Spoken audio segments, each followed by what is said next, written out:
Salutations. Welcome to the Cars, Bars, and Guitars podcast episode. Is this thing on? Yes. The end of the dial, 108. I'm AJ. And I'm Steve. Steve, who we're brought to you today by Arby's. They pride themselves for the longest time on never selling burgers. Guess what they're selling now? Burgers. The Wagyu beef burger. All right, so there's an Arby's across from my new store. I saw Wagyu, and I didn't investigate what the sandwich was, but it's an actual burger. It's not dog meat.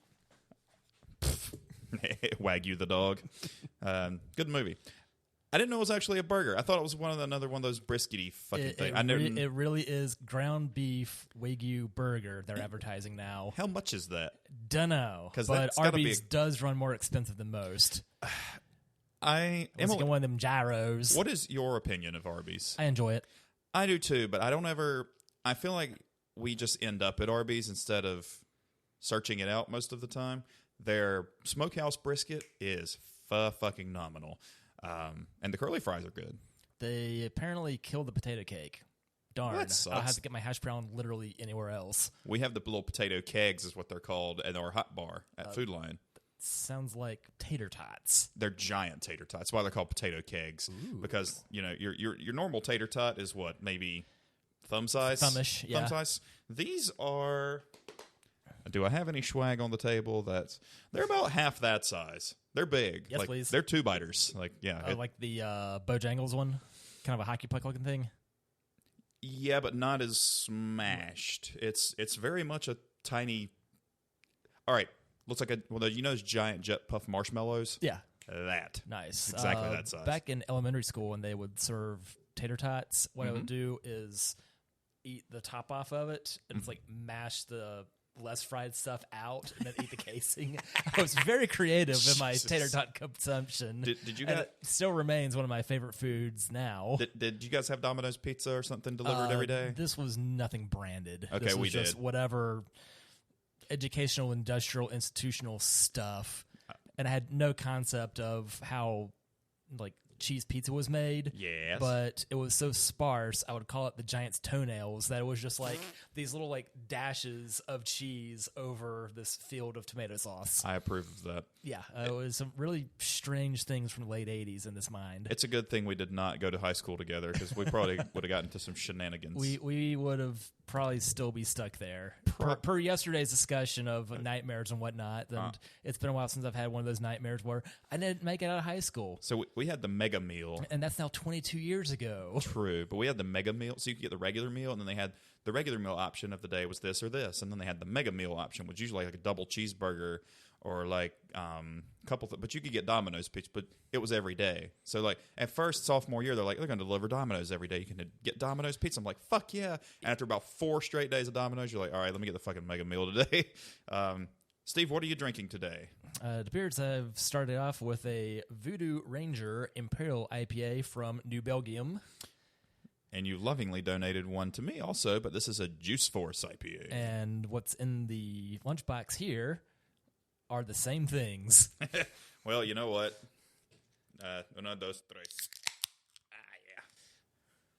You didn't repeat your joke upon the restart of this episode, did you? I told that before it aired anyway. Fair enough. Holy fuck, dude. That is amazing. Check out the strength of that one. Is it stronger than I think it is? As strong as you think it is. 9%? Then a little bit. 9.5? Wow. Yeah, that was part of the Costco mix pack. Mine's right at 9%. Jeez. Yeah, these are not fucking around. It's That's $30 for a 24-pack for the New Belgium Ranger pack, and they're all delicious, all strong, and to achieve that in other stores costs a lot more money. Would it be a copyright if it was the Power Ranger? I'm afraid so. What if they had a 6-pack and had each of the Rangers? I know there were only 5. Well, the Green Ranger was the 6th one. I don't fucking know. It's been a long never time. watched it, and my neighbors that did watch it were violent little children. So it's a good punk band name. That's what happens when you change the word jump to violent. Is that it? Yeah. Well, I've been to Denver since our last episode. Actually, last episode was like 5 weeks, which is the biggest gap we've ever had. Yeah. Sorry, folks. So it was life happens. Yeah, it's like no, we may not podcast in the month of May. No, it did not happen. But honestly, I don't know. Pretty nice little break. Get it rejuvenated, and I've had shows fucking Sundays, which is weird. I don't really care what day I play, as long as I get to play. So anyway, long story short, I went to Denver. More about that later. But in the meantime, I brought some Stranahan's single malt whiskey that has been aged in their tequila casks. Batch number 3, bottle number 502. And if you'll notice, guys, the label is crooked. It's crooked for a reason. Steve, do you want to hear the story? It was drunk at the time. Yes. When they started bottling, they paid people in booze. So, you could take so many samples an hour. They couldn't pay you in money. Something appeared to be stuck in my eye. And so after a while, the labels all were put on crooked. And so now they're all put on crooked. This is their 5-year, and it's aged 5 years, and then it's aged another 2.5 to 4 years in tequila barrels. And Steve's not a huge tequila fan. However... So that makes it today Cinco de Junio? Yes, smell. It smells lovely. You get the flavor. Da-na-na-na-na whiskey. And the Stranahan's proprietary glass. Nice. Yeah, they came free with the tour. Also... Oh, that way it's got both an S and an A on the glass. What came free with the tour was 4 samples of 4 of their samples of 4 of their whiskeys of your basically of your choosing, and got to talk about it and all that shit. And this was honestly the best of the bunch. This tastes more. You know what? I'm not going to say because I don't want to influence your taste any. You don't want to be an influencer? Well, God, no, because it's not a real fucking thing, okay? Get off my fucking lawn. Where's my cane? All right. Steve, sláinte to you, sir.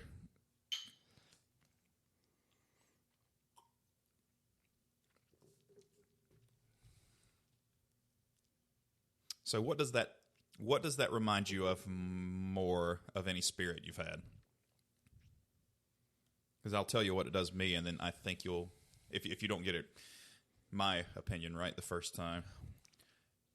What does it taste more like than? It definitely tastes the way that you described it. That it's a whiskey that's got a twinge of tequila in it, and it really is the best of both worlds. Like, kind of takes the edge off the whiskey without the burn of a tequila. It tastes more like an Irish whiskey to me. Yes. It has that sweet honey, which is you're getting from the agave, but it's really fucking good. And what is the ABV on it? Oh, it's 90 proof, so that's plenty good. It's got to be flavorful if it's 90. I find that like having a 90 proof bourbon or whiskey just kind of tastes watered down. I need some of that punch. I want to know that bib strength is what you're looking for. It's perfect. You've had the Evan Williams bottle and bond, right? I haven't had it enough. I haven't had a bottle of that in a long time. Kalen picked one up for $17. Same shop. That is probably. It's probably the best cheap one. That's got to be the best bang for buck right there. That, and I think probably Wild Turkey 101, because I think that's $24. Did you ever hear my dad talk about the 4 wise men? Yeah. Was it Wiseman or Horseman? Wiseman. Wiseman. Yeah, okay. 4 Horsemen. That's a little too sinister. for him, well, Metallica, Slayer. Anthrax, Megadeth. Yeah. Evan, George, Jack, and Jim. Yes. And of those, I think Jim's probably my least favorite. The Jim Black, however, is pretty fabulous. That's Josh's go-to when he doesn't have Maker's Mark. Once you go Jim Black, you never go Jim back? Correct. Have you ever played Earthworm Jim? Yes. That is a fucking acid trip of a game. That should live on your Raspberry Pi. It does. Nice. Speaking of, since the turn of the year and Raspberry Pis have been difficult to come by, I picked up 4 3Bs and 1 0W with camera for an average of $30 a transaction. Woo-hoo. Whereas normally the 3Bs are still going for about $100. Woo. So, very twisted. What is mine? Yours is a 3B. 3B Gotcha. or 3B plus. I got you. Most of what I've cranked out have been those. The 4 is more powerful, but it's been more finicky getting that to work. So I've not processing given that. playing ball with everything else, or I'm not you know me, I'm not electronic. They managed to change it enough going from the 2B, 3B, 3B plus to the 4 that RetroPie was not natively available for it for maybe a year after his boards came out. But that would be able to play Dreamcast and Nintendo 64 better. And apparently if you overclock it, it might be able to do GameCube, but then you might as well be running the machine in a refrigerator. Okay. So that's still too much for a little board since that's not what their initial purpose was for. Right. So it's not. It's sort of like along the lines of it's not a hard drive. It's like a RAM speed and how fast between it goes RAM speed, processing speed. Okay. Yeah, It can do 4K graphics. Oh, cool. But I've not dabbled much with that. I have all of one 4K screen at home. Yeah. And at 6 years old, well, there's bigger, better, faster stuff out there. But I'm also not looking to spend $2,000 on an OLED, the 8K television at $2,000 when we're trying to buy a house sometime. You mean you don't want to play an 8-bit game on an 8K TV? Not yet. Nah, I don't know. Meanwhile, in lieu of getting more computer monitors, I've picked up some small TVs at the grid for like $30 a pop. Oh, okay. So it's still a 1080 screen. Right. What is the highest definition picture on an old tube TV? 480. 480. Okay. And that would be 4:3 resolution instead of modern screens are typically 16:9. I got you. I think that one, the highest one, that one goes to 720. Yeah. For a computer monitor, though.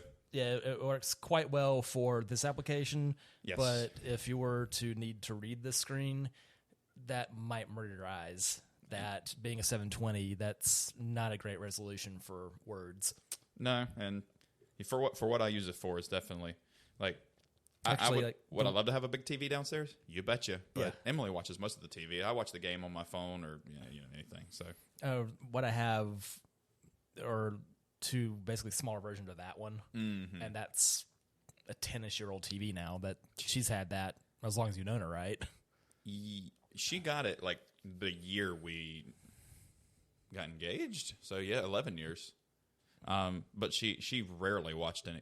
We don't have a TV in our bedroom. Same here. Yeah, there's nowhere to put it unless I had a wall mount it. But that room's not meant for TV. Wink. I just don't.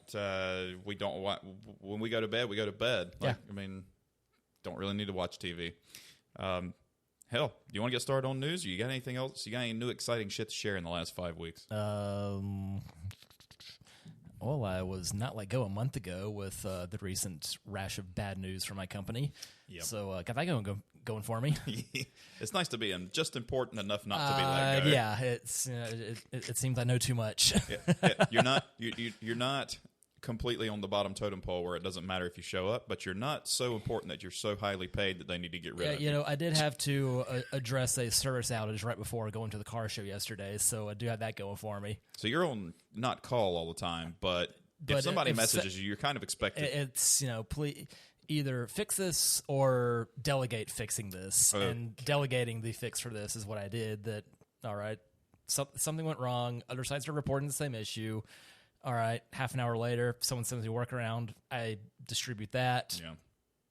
Don't hear another thing. Good enough. So your theme song when you play in the room should be "Something's Always Wrong" from Toad the Wet Sprocket. That's something I always wanted to do at karaoke, and they didn't have it. I don't know why. It was like back in the Jackalope Jacks era. They had "Walk on the Ocean," but they didn't have "Something's Always Wrong," and I've always loved that song more. Well, "Walk on the Ocean" is actually harder to sing. Well, very much harder to sing. Well, if only seen what I did 12 years ago, back when that was still standing. And given the condition of that building, I'm surprised it did, because it was this house from the 1930s. And during karaoke night, every window in the place you could hear rattling on the outside. Inside, it's too noisy to hear the windows rattle. Wow. So it was the old... It was never as dingy as the Milestone, but it was... Yeah. That was my favorite dive. I still haven't been to Thirsty Beaver. Me either. It looks fun. Quite the fuss when Mick Jagger dropped in one night. Yes. if you don't know the story of the Thirsty Beaver, please look that shit up because it's the funniest shit ever. It's just they're the reason that the giant condo building behind it is a big U shape. That's so fucking cool, man. I just know some of the people that live there were like, I wish they would have just taken that down. I wish you'd shut the fuck up and stop over gentrifying everything. Yeah, gentrificating. Went to Denver, went to Stranahan's, hit Great Divide. Very disappointing. Not in the beer, but in the bar. The service just felt like they just wanted to be anywhere else. And I get it. We all have bad days, but is everybody having a bad day all at the same time? Anywho. Yeah. Meanwhile, it's been almost 7 years since my Denver trip. Got to see Epic and Breckenridge. Mm-hmm. Didn't make it to those were Breckenridge. fabulous. Epic was cool. The bartender was from Gastonia. The people who were at the bar with us were from Greensboro. And I show up, we get ID'd, and he goes, Mint Thrill. He's like, I'm from the Gas House, and they're from Greensboro. I was like, fuck yeah. And another table came in. He took their ID. He's like, not from North Carolina. What a shame. They were like, what? I was like, you're not going to believe this. Yeah. We're all from within 2 hours of each other. Yeah. He was a musician, too. He's like, has music scene got any better? I'm like, for me, it has. And then we went to True Brewing. If you've never been to a death metal themed... Oh, it's not true. It's the Chverches. They play Chverches at True. Apparently we just missed seeing them last night. Damn. At apparently the Fillmore Underground. Yeah. Guess who's playing there tonight? Who would that be? Guar! Oh. Charlotte must be destroyed. I'm getting Empire Records flashbacks. Yeah. And apparently 2 nights ago, the Doobie Brothers played with Michael McDonald. Okay. That's a very wide range of stuff playing. Doobie McDonald. Whatever this fool believes. Now, I don't really like Guar. It seems fun. It is ridiculous. It would rival a Gallagher show for sheer disgust. It is. It's a Gallagher metal act. Yeah. Yes. It's like, think if Kiss and Gallagher merged. No, Epic was cool. True was awesome because they just play death metal. The place is super fucking dark on the inside, but the people are super nice. And we went to, what was the other one? It was the first night we were there, we went to a brewery / restaurant. I don't remember the name of the place. I think it started with a W. Really good fucking food. Really good beer. Wynkoop? Wynkoop Brewing, yes. Name it was for on previous governor? Yes, on Wynkoop Street. Had the Rattlesnake Rabbit hot dog. Highly, highly recommend. They were out of the reindeer sausage dog because I thought about getting that one too. Things I've never seen at IKEA. Yeah, really. No, it was really fun, man. I wanted to get another hot dog, but they're generous. It's not just one of those novelties where it's like, no, it was a fucking real big, like, so I was like, I can't eat 2 of these. I got to go to a baseball game and eat peanuts and Cracker Jacks and shit. More basic hot dogs. They had a Biker Jim's hot dog stand at the stadium, but we were club level and we had access to like everything. So it stood in line for like 15 minutes getting Emily popcorn and soda that she could have gotten before we sat down. And so went to stand in line. Registers froze when I got there. So dude looks at me and goes, "What were you gonna get?" I was like, "Small Coke and a small popcorn." He got it for me. He goes, "Here you go, man." It's like, scoot. I was like, sir, yes, cool. sir. So now I'm going to go get me a good drink. So I went over to the drink stand, and she's like, nobody's there. What do you want? I'm like, something refreshing, but I love bourbon. She goes, I love bourbon. I got you. And so she makes me a fucking glass about yay tall, bourbon, lemonade, splash of cola, grenadine, and then a cherry. And she goes, here you go. I was like, what is it? She goes, I don't know, but I like it because... And you know what? It was fucking incredible. It's like the Sherwine Sundrop bourbon surprise. Bourbon Meritage. It was fucking good, man. Get back. Emily's like, what are you drinking? I'm like, I don't know. It's really fucking good, though. But the people who were... Some days it's Arnold Palmer. Some days it's Arnold Schwarzenegger. Yes. The Palmer Schwarzenegger sounds like a good name for it. It's hard to spell, though, unless you're Austrian. It's like, hey, that's only what the Teenage Mutant Ninja Turtles whined about. The people, all right, so Emily and I were here, and then this couple was beside us, and they were cool as fuck. We were talking to them. This group behind us sits down about top of the second inning, And they were like talking like Valley Girls like this, like the whole like time. And like they were like this, and the dudes were doing it. So it was like 5 chicks and 2 dudes. And the girl, like it was. I had Emily, no idea they were Frank Zappa fans. Really, Moon's hot. And Mark Maron's ex-girlfriend, right? Anyway, it was Emily, me, the cool chick, and cool dude. And then they were just like, God, like, and the woman takes a drink of her fucking her can of beer and throws it down. She goes, "Why don't you tell us what his favorite goddamn color is?"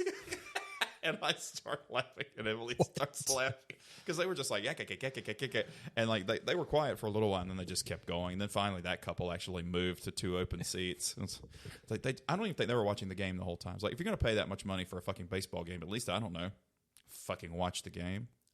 They do have something cool though at that stadium where it's like you pay $15 to get in. It's general admission, and out at the top of right field, on the top upper level deck, they have a general admission area. You can just stand and go to the bars and shit there, and still turn around like on the railings and watch the game. You don't actually have a seat, but that's pretty cool. It's also pretty cool to see baseball and watch the Rocky Mountains. So you're saying Mountains. this is where the Valley people should have gone? They should have gone to hell is what they should have fucking done. But it's cool to see the Rocky Mountains while you're sitting watching the Rockies play. Yeah. That was cool. And you enjoyed Denver boasts 300 days of sunshine a year. It might be -12 in February, but it's sunny. And here's the thing. Guys, look at a map. Denver is in the desert still. Yep. It's still there. It's a mile high. It's pretty flat, and it's not yet in the mountains. No, not yet. You can clearly see the Rocky Mountains, and they don't look that tall until you realize they're a lot further away than you think they are. You're 5,000 feet up there, and Pikes Peak's the highest point in the continental U.S.? In the continental and U.S., that's yes. 14K? I believe so. And there's been some big fuss about some of our favorite journalists going racing on said mountain. Yes, and I was like, Emily, let's get a rental car and then do Pikes Peak. She's like, I know you, and that doesn't sound like something we should do. Says you. Well, it's paved. What do you want? Pikes Peak paved. Pikes Peak picked a peck of peppers. Picked a peck of paved peppers. Anywho, Steve. That reminds me of how little I like the song Big Yellow Taxi. You know, I don't think I've actually heard it in its entirety, and I don't feel like I'm missing anything. Take your pick of Amy Grant or Joni Mitchell. No and very no. Oh, don't know what you got till it's gone. Paved Paradise. Okay, I have heard that. Yeah, I've been playing a lot of Mini Motorways on the Switch since that just dropped. It kind of scratches the old school SimCity itch, but one of the challenges was something where they've limited like how many road tiles you have, and something about Paved Paradise is that it's like, damn it, I just got that song stuck in my head again. Yeah, I just hate the end of it. Ugh. Are the words Big Yellow Taxi in? Yes. Okay. It's just somewhere in there. It's just bad. I hate the end of it where she does the high and then the really low and then laughs. I don't like that. I'm like, I don't get it. Although Greg gave me a Bob Dylan album last week, and you know my disdain. And actually, you know what? I get why people like it. It's a little too monotone for me. When he tries to actually put melody and stuff. Yeah, like one of the few songs I like of his is Hurricane. Like his initial version of All on the Watchtower just makes me want to stab my ears out. It was Highway 60 Revisited is what the album I was given. Like the big fuss with him back in the day was Dylan Goes Electric in 1965. It was the one right before that. It was his, because Greg said what the fuck? Greg said people were like booing, like when he brought Electric. He's like, he sold out. He's like, no, man, like you can only do so much with one shtick. Like, and just wait till Van Halen gets a synthesizer. Exactly. Yeah. You either become fucking Neil Young or AC/DC. You just like somewhere in the middle is probably a good way to be. But hey, man, it's their art. Let them do what they want. If you like it, cool. If you don't, that's also cool too. Yeah, and there's plenty other things to listen to. Yeah, nobody's making you listen to it. Don't complain about a Ricky Gervais comedy special if you don't like Ricky Gervais comedy. Just don't watch it. It's not for you. Anyway, Steve, let's do the news. That's different. I don't remember the Dibby Dibs in the news. Dibby Dibs. It's the remix. Steve, after my own heart, the Nissan Z details have been released since we've last spoken on here. Base model starts at $39,995. and comes with a Just call it $40,000, fucker. 400 horsepower 6-speed manual or no-cost option 9-speed automatic. So the transmissions are both the same price. Also, if you want to upgrade to the sport package, you get the Rays 19-inch gunmetal wheels, limited slip differential, better seats, and I think that's it. And that's an extra $10,000. But a limited slip, and those Rays wheels are fucking hot, too. I love it, and I want it. Any thoughts? Do it. Yes. Yeah, meanwhile, you've been trying to justify finding some sort of beater so you'd be able to afford said car. True. But also, I've grown to really like the Jeeps, so I don't know. I'm not going to... Look, realistically, I'm not buying one next year. Yeah. You also never... Even though it's a shared... not shared platform, but but it's heavily using parts from the 370. Yes, so yeah. So at least there's a decent starting point. Mm-hmm. I would do white with a blue interior because there's a blue, a red, a black, or you can get the launch edition, which has the yellow stitching. But you can only get the launch edition in that yellow color, which I do like. But the launch edition's $54,000, and it's literally just a different color. So that's a lot of money to look like a screaming Pokemon. Yeah, although that'd be a good fucking license plate. Anywho, yeah, surprising. Well, no, we saw a decent amount of Z's yesterday, I would say. Of all sorts. Actually, you know what? I think we saw more 240s than we saw 350s, which was At least surprising. that's all I was paying attention to. Same, yeah. It's like yesterday I went to my first Cars and Coffee in 50 months. And I hadn't been to one since April of 2018 when I first moved into the vinyl cabin. After which, driving back from what had been the rubble of the old Hornets Arena back to Mint Hill, about fell asleep at the wheel because that was when I was still working third shift. Right. So going straight from work down to South Charlotte and then back to Mint Hill, like, I need a moment. Yeah. And kind of scared myself in the process. Much like last week, going up to meet the folks for lunch and then about zonking out, like, oh, I got a little too comfortable there. Whoops. Which is exactly why I don't really know if it's a great idea to make the driver as comfortable as possible. Yeah. I understand, but some people like us, we get when I sit down and get super comfortable, I get the old, dooziness about me. So if I'm behind the wheel, I don't necessarily think the driver should be so comfortable that they almost fall asleep.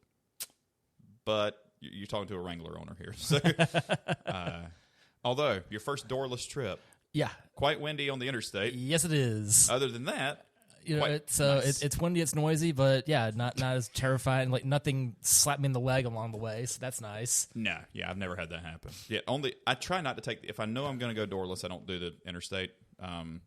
Or if I know I'm going to the interstate. Not much. Yeah, it's a little bit much, but in town and everything, fucking cool as hell. No, coolest car there we saw, I think, was the Grosser. Yes.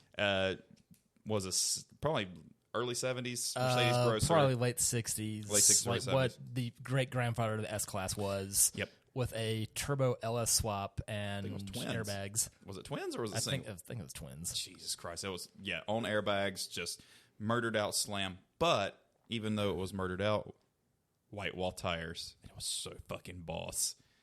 The only thing that would set it off. The official picture I found on Cars and Coffee's Instagram page was a picture of that car captioned "Sheesh," which apparently that word's had some sort of resurgence in the last year. Interesting. It's funny how things become new again and old again. I asked, I think, Mac about it, and it was like, yeah, it was a TikTok thing.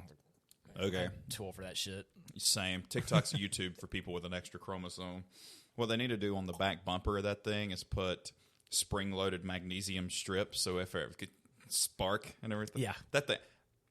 I mean, realistically, that car included and build, has got, looking at the quality of it, and you guys listening and watching, it was immaculate. I don't think you could build that car for cheaper than $125,000. I was guessing double. I was guessing $250,000 because the car itself's not cheap. Yeah, but the service bills are. Did you ever see the Top Gear where Clarkson they had the dictator cars? Yeah, and he took it in for a service, and it was like $18,000 for a service. Yeah. So it was like him versus May. That they had the Rolls versus the early. He had an Pro S class. H.J. Melona Park Ward is what it was, and he said, I forgot what Clarkson said. The new fucking car track is and it was good, but they didn't pick Ed picked the right car. He had the right spare. Are you going to watch it? I don't want to spoil it. I'll watch it one of these days. Go ahead. So their idea was... It's car shit. Weird stuff's going to happen. Stuff's going to break. And Tyler couldn't get his Alpina in time, so instead rolled in an M3. Yeah. So you saw that. But the spirit was you had to import a car. You couldn't buy one that was already imported. You had to import it yourself. So Ed gets a TVR Cerbera with a body kit that was on their... GT1 flashbacks. But it was on the British version of Pimp My Ride, so it was a fucking basket case. Oh, no. He had that. So instead of exhibit, they have the streets tweak it out? Like, how does that operate? I guess. Or they had fucking David Attenborough do it. The M3 Tyler bought was V8 swapped in that car. And then Freddie bought a right-hand drive RX-7. And Ed was like, you guys bought cars you could have bought over here. He's like, the spirit of this was to buy shit you couldn't buy anywhere else. So by that default, I think Ed won. Yeah. Anyway, the NHTSA. Did Car Talk teach you nothing? NHTSA. Which stands for National Highway Traffic Safety Administration. They have opened the investigation of the new Broncos equipped with the 2.7-liter EcoBoost engine for catastrophic failure. And what I keep pointing and laughing at the whole time yesterday, engine failure. Yep. I wanted to have I wish I would have had a shirt that said laughs in Pentastar. Now watch my shit blow up tomorrow. Well, that was you can't please everybody, because when the 3.8 liter was in the Wrangler, which is one of the worst fucking V6s ever put in any production car, they were like, it's a minivan motor. It sucks. It needs a better motor. So what did Fiat do as soon as they did? Jerk that fucking thing out, put Pentastar 3.6 in it. That's a corporate engine. It needs a blah, blah, blah, blah, blah, blah. Guys, STFU, that engine had less displacement and 75 more horsepower than the outgoing model. And if you change the oil and you keep it, it'll be reliable as a hammer. So shut the fuck up. That's how you keep prices down. Yeah. Did you imagine how much? I mean, what we already discussed, the versatility of the 3.6 has been in the everything. Everything. Name a V6 FCA car, and the Pentastar V6 has been in it. They don't put normal. Hold on. We should do an episode about this. But known shitty engines they just put in every car. The PRV6. The North Star V8 was in a lot of Cadillacs. Never any Chevys. I think it was bespoke to Cadillac. Yeah. So that wasn't even really in a lot. There was a version of that one in the old Aurora. That's right. It was front wheel drive because it was turned sideways. But most of the time, if your engine is in a lot of cars, it's probably not a shitty engine. Moving on. Ford, sticking with Blue Oval, is to sell all their EVs exclusively online with fixed, no haggle pricing. Thanks, CarMax and Saturn. Well, Steve, you guys sell cars online, no haggle pricing. I mean, that's when they say that. That's you can't. It is the price as listed. So here's this plus whatever tax tag title fees. So it's plus. Okay. Yeah, and if it's out of range, delivery fee. It's just. Yeah, here's the listing of car, and then once it's all said and done, of course it's going to cost more. That's just how these things operate. Yeah. See also M's future rental car. It's like it's $20 a day. It'll be $168 for 5 days. That's not $100. Yes, my wife wrecked her car. She's physically fine, mentally not. That fender tinfoiled something fierce. Goodness. Boy, didn't it though? And the radiator's falling down. Ew. That's what I noticed in there, but it's probably pretty. I don't know if I had to guess conservatively what the damage was, I'd say it was probably $9,000 or $10,000. But shit. They don't total cars unless it's 3/4 of the value of the car, and it's brand new, and it was $25,000. So I don't foresee the damage being $20,000. I don't think they're going to total it out. If they do, we'll probably just buy it back and fix it. And she keeps her cars 10 years anyway, so it's not like we really have to worry about resale value. Or if it is total, I will get her a nice skateboard, and I'll say, "Here you go, sport." No, let's get her a 91 Civic wagon. I was thinking the proto CRV. I was thinking hard for 2-door Wrangler. So we'll have a 2 and a 4, but somebody in this family needs to have decent gas mileage because it ain't gonna be. Like, well, they sold the 4-sill, but if you think the 3.8 was awful, yeah. Oh fuck me, what was the thing I was gonna say? Oh, yep. On the forums, everybody that posts, who goes, "Hey, I'm looking to get better MPGs out of my Wrangler. What should I do?" Everybody at one time buy something else every single time. Get the JL with the Turbo 4 with the 4xe, you do the hybrid. That one. too, but apparently the Turbo 4 can get 30. I had a coworker that had one. Mm-hmm. Yeah, the 2-door ones because they're a smaller, little lighter. Yeah, yeah. DeLorean has released the Alpha 5, a fully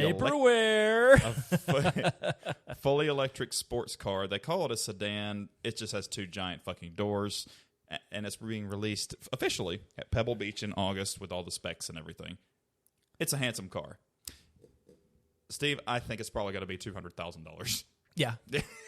So it doesn't matter to us. You could probably buy 4 immaculate 81 DeLoreans for that price. So. Mm-hmm. And I don't know. And that way, at any given time, one of them's running. Yeah, really. Somebody had it wasn't Cars and Bids. It was somewhere they had a twin turbo old DeLorean for sale. But the one that listed as factory, I saw that too. Yeah. Now, John DeLorean's dead, right? Back in 2005. Okay, so he's been dead for a while. Somebody at work was like, "Is that the guy with the software who liked to get peed on?" I'm like, "That's John McAfee." that's a completely... And he's dead too, more recently. He's also dead too. He's dead by his own hand. John DeLorean was cancer? 80-ish, yeah. Oh, okay, good. You're nursing it too. I tend to get a little bit... I'm not feeling too hot after yesterday. Oh, really? It's between the crowds and the hiking and then... 2 beers at lunch and then a bunch of wine around dinner. Like, yeah, it's catching up with me today. That Chinese joint though was good. Now, I love. Was dinner at 5:30? So I was like, did you eat outside of your bounds that you've established? Oh no, I did. But I did wait 12 hours, so I got done eating at 7:30, and I didn't eat breakfast till 7:30. So, I think that's how I'm gonna start doing things. Anyway, the food was excellent. They got like a whole trout. They actually brought the whole fucking trout out. It was good food. It was pretty authentic too. I mean, I got leftovers to eat though, and it was that brisket. It was curried brisket clay pot. You and me and our spouses need to go. It was really fucking good. Like, I mean, they had you name it. You get tripe. Like they had anything you could fucking want that they would have it. Stomach and tongue, I've not been too keen on. Yeah, I'm the one that likes tongue, and you don't. Not at least eating it. Heyo. It's really good. We need to go. Actually, we need to go back to the Chuck D. Noodle House too, because that place was the jam. Closed on Sundays and Mondays though, which is an interesting. Hey, microphone, why don't you stay tight? How about that? The 2023 Toyota 4Runner celebrates 40 years of the SUV with a special graphics package. And that's it. Yay! No, now it's twice as big as the old Land Cruiser. Neat. Yeah. I just still don't understand why they built a 4Runner, a Land Cruiser, and a Sequoia at the same time. They could not have been that much different in size. One was 3-row though, right? Sequoia and the Land Cruiser has been in recent years, and the 4Runner can be had in 3-row, but it's snug in the back. I could imagine. And now the Land Cruiser is no longer sold under the Land Cruiser name stateside, but the Lexus whatever with the giant grill lives on. So your favorite. The grill is the Mach 17. Yeah, really. Volkswagen is reimagining the Scout as their own line of EV trucks and SUVs. International Motors will not care. No, I don't think so. Because that's been about as dead as long as the 4Runner's been in production. Or I was going to say as dead as long as AMC. Not as long. AMC vanished in '87, but the Eagle brand was spiritual successor. True. Can we name? We can totally name all the Eagle products. Eagle Talon, Eagle Premier, Eagle Vision, whatever the Eagle minivan was. Fuck, what was that? It was their version of the Colt Vista. Fuck, what was that called? Summit. Which it would not do any peak. Is that it? It's gotta be.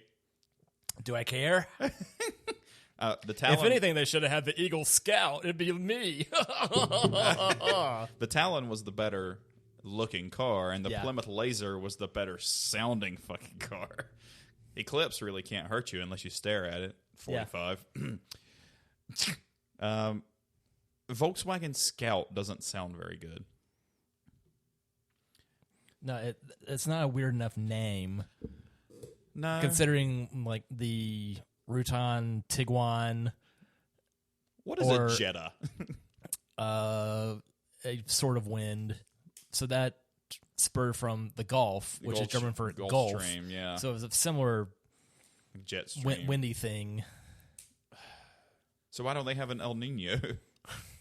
The Volkswagen Nino. Germany and Mexico coming together. Or Spain. Well, given that their plant in Puebla, Mexico has been running for 25 years, but since it's at 7,000 feet, that might be part of the problem with their plastics not holding up so well. Yeah. It's funny, you used to hear this German reliability thing, and it's just not. The engineering, yes. Yeah. But does something... German engineered, built by accountants, though. Yeah. Yeah, well, you know. I was two and done on that brand. As much as I may enjoy a GTI, I'm real hesitant to own another one. Yeah, I've never had... Well, you know, I drove my sister's Volvo for a month. Mm-hmm. Lovely car. Mm-hmm. Very nice.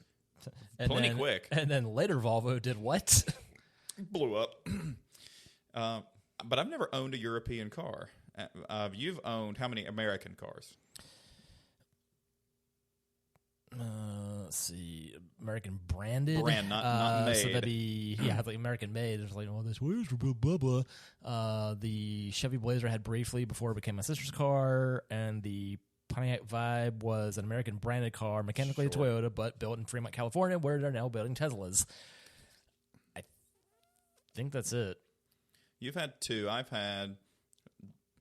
Technically, I hate to say this, but my conquests were Chryslers. They were not Starion, so it's two Chryslers, Dodge truck, but Chevy Astrovan, a Jeep Cherokee, and a Jeep Wrangler. So over half of mine have been domestically. But although it's funny because both conquests were built in Japan, because they're Mitsubishis. They are. Everything on it said Mitsubishi. The only thing that said Chrysler, actually, on the back of it said Conquest, and it said.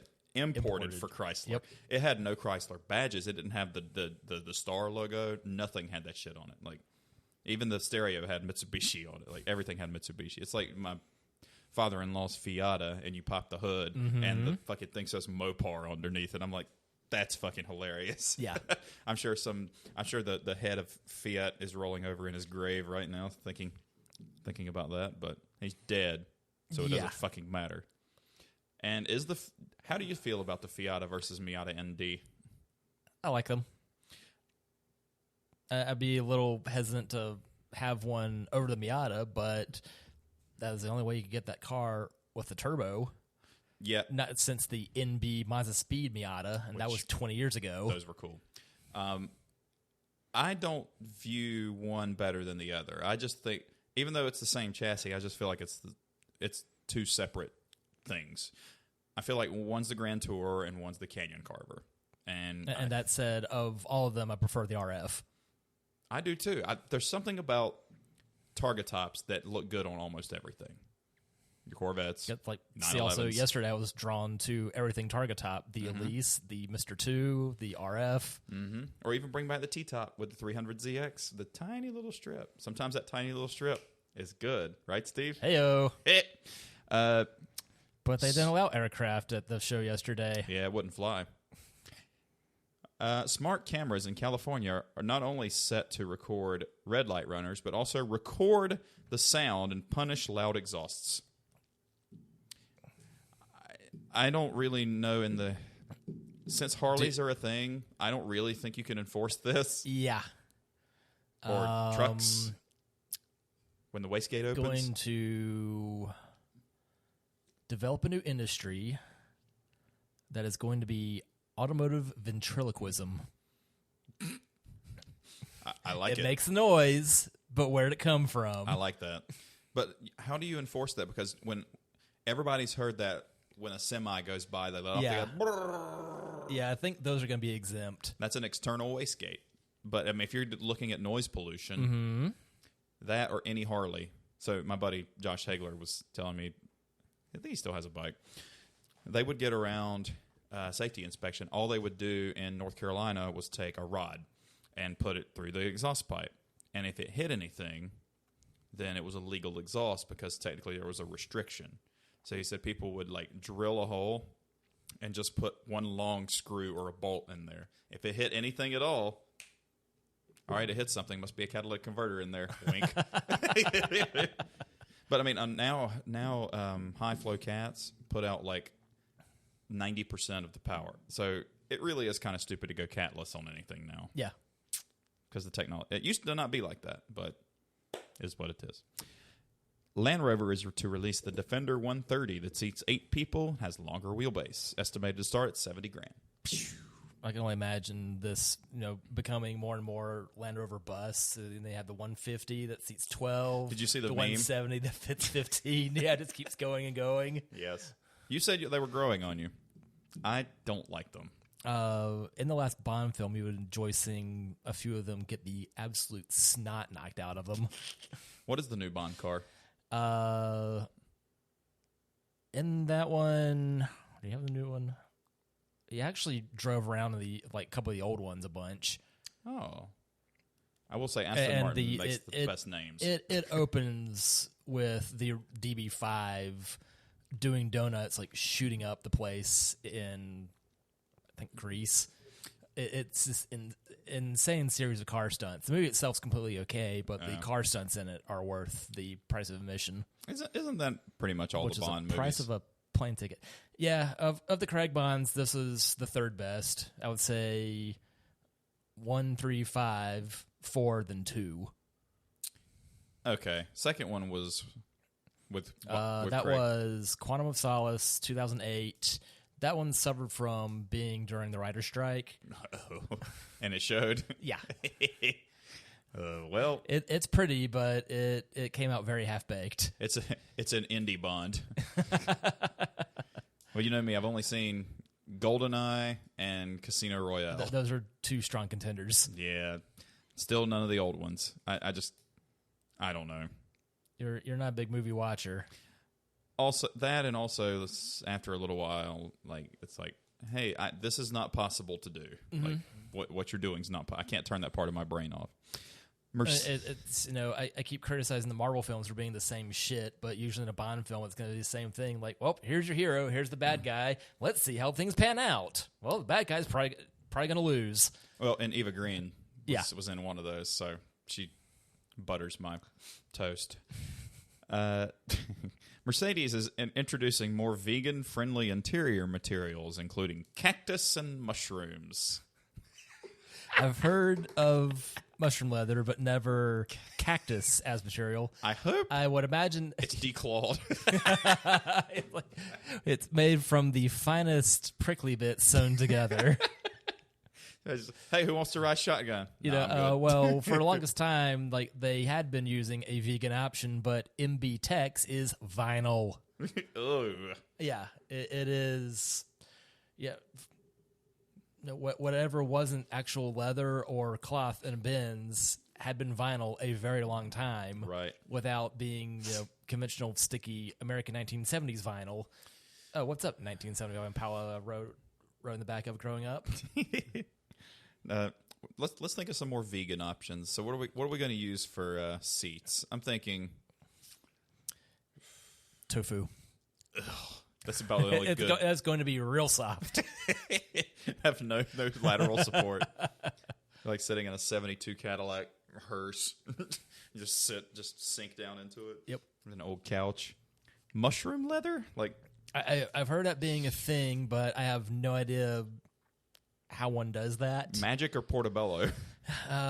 Probably Portobello. Just you get high by licking your seat. Most.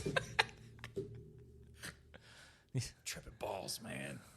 Well, LSD is made on paper, isn't it? Therefore, that'd still be a plant-based option. That'll be paper seeds. You're like, can you take a nap in it? No. You just if you move. Yeah, if you sweat in this, it will get absorbed. Construction paper for the off-roaders. I like what they're doing, like because I think one Rolls Royce it takes 3 cows but they don't kill. They use beef cattle, so they don't just kill the cow for the hide and then throw the rest of it away. But still, 3 cows for one Rolls Royce seems. Well, that's why they're $300,000, I guess. Yeah, and they use Scandinavian cattle, if I recall correctly, because that would be the least occurrence of mosquito bites or whatever. Really? Is I remember? I think I heard about that on Top Gear. No blemishes. Like, I actually learned something from that show. I did too. I learned that. Never mind. It's not safe for work. That is the end of car news. On to beer news, Steve. Virginia Brewing, Adroit Theory Brewing, releases a 4-pack called Murder Box, which is a tribute to 4 serial killers: John Wayne Gacy, Richard Ramirez, Ed Kemper, and Jeffrey Dahmer. And they faced a little backlash. You don't say. Are you saying they were clowning around? I think. Do you know who Ed Kemper is? Ellie's father. No. Ed Kemper was the sorority killer California. Hold on. Let's see. My Google history's going to be interesting. Do you need to put it into incognito mode so this doesn't come back to haunt you? Ed Kemper is an American serial killer who murdered 6 college students before murdering his mother and his best friend in September of 1972 to April of 73. The co-ed killer is what he was called. And he was gigantic. He's 6'9". So not only being killed, he does not understand the meaning of a stakeout. No.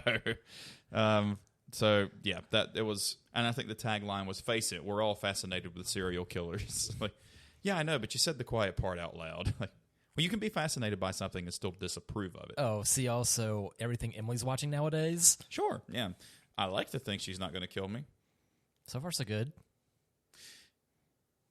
Well, who would cook and scoop the litter boxes? So I do serve a purpose. I kind of want to get my hands on one of those 4-packs, though. Do you think I think out of all those serial killers, though, I think I would.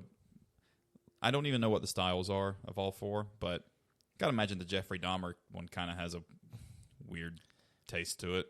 As does Are you saying none of these Gacy. are blood orange? We got to figure out the style. So John Wayne Gacy, dark stout. Richard Ramirez. Right, so this is going to be interesting, Steve. Considering the origins of the India Pale Ale, one of those has got to be one of them, since that was an unkind period of British colonialism. Well, Richard Ramirez was the Night Stalker, so his has to be an imperial stout because it was dark and he killed at night. John Wayne Gacy, clown. A sour. Yeah, that seems right. And then Dahmer, like what does Ass Clown do but sell its mistakes to the public? That's a really good way to put that. Jeffrey Dahmer ate his. Oyster stout? Sure. And Ed Kemper, the co-ed. What do co-eds drink? It has to be a seltzer. Oh, God. Well, Steve, if there is a hell, I'll see you there, and we'll have plenty of fun. Okay. Steve, you got any beer? Okay. I don't want to... do you need... No, not yet. But next thingy? No, but I don't want to put off your appetite for any beer ever again. I mean, what's going to be worse than that mustard beer? Brewworks of Singapore makes 95% of their beer from filtered urine. Where else do you get your water from, bud? I know, but the very notion of the water supply is that it gets trickled out. So all the water everywhere has had some urine at some time. I know. But they are actively using their own supply. They are getting it from facilities. I'm less bothered by that notion, considering that water filtration has been around a long time. So I know. This is brought to you by Brita. I know. But if you're on a well, the water you're getting out of that well was filtered over and over and over again, thousands and thousands and thousands of times through the water table. So I don't know how fresh. Look, I'd try it, but it's just a little weird. By the way, I completely nerded out, and everybody looked at me like, why are you like this when I was in high school? But one of the trivia questions one day in world geography from Mr. Wagner, who's as old as Charlton Heston's character in Planet of the Apes. Even whatever the God movie was. Moses. Oh, yeah, there you go. It was, is every drop of water that's ever been on the earth still there today? Everybody said yes. I said no. What do astronauts drink? There you go. That's what I said. It's like they don't take everything back with them. They flush it out into space. So no, not every drop of water is still there. Space waste. Got the fucking question right there. Dear Singapore, make me a beer made from filtered space waste water. And now we've got us a schlock. That would be fucking cool. And sounds expensive. It does. But kudos for you to using the word schlock. Mad Magazine taught me well. Sycamore has overtaken Old Mecklenburg for the highest production brewery in Mecklenburg County. That's impressive. What do you see everywhere in the supermarket? Lots of sycamores. Lots of sycamore. We have a good amount. Also, they have many more options than beating the German horse real hard. Yeah. And which really pigeonholes them to what they can make. But you know what? It's busy every time I go there. Also, yes. But do they come for the beer or do they come for the food or the ambiance? Yes. No, that's a lot more space to play with than Sycamore. It's this one tiny building with shitty parking instead of Old Mech that's big beer garden with still shitty parking.